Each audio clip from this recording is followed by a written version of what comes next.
Hello बच्चों, आज हम जानेंगे रक्षाबंधन का त्योहार क्यों मनाया जाता है।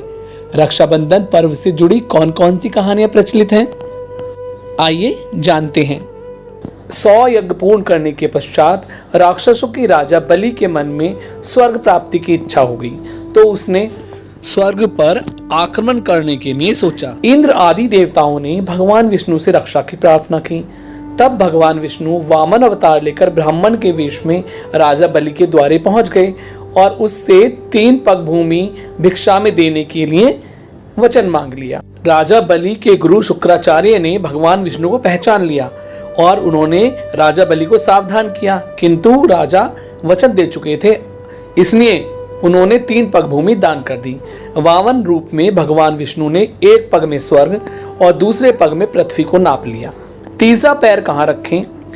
राजा बलि के सामने संकट उत्पन्न हो गया। यदि वह अपना वचन नहीं निभाता तो अधर्म हो जाता। आखिर में उसने अपना सिर भगवान के आगे कर दिया और कहा, तीसरा पग आप मेरे सर पर रख दीजिए।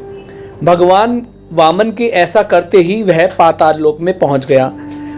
जब बलि पाताल लोक में पहुंच गया, तब बलि ने अपनी भक्ति के बल से भगवान को रात दिन अपने सामने रहने के लिए वचनबद्ध कर लिया।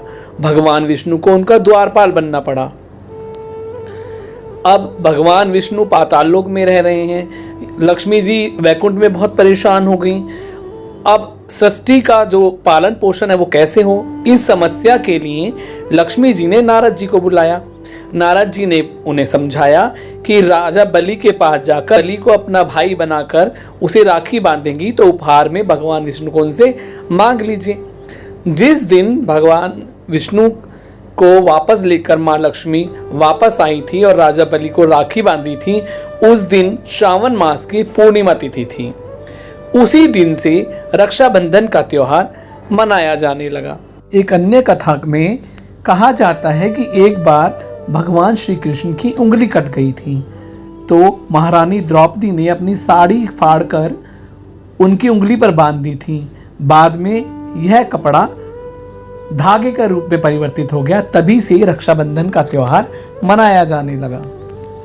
हिंदू धर्म में रक्षाबंधन को सुरक्षा बंधन के रूप में परिभाषित किया जाता है, जो भाई बहनों के बीच पवित्रता और बंधन को दर्शाता है।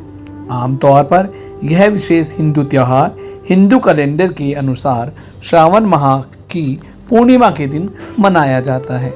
आप सभी को रक्षाबंधन की हार्दिक शुभकामनाएं। येन बद्धो बलि राजा दानवेन्द्रो महाबलः तेन त्वाम् अनुबध्नामि रक्षे माचल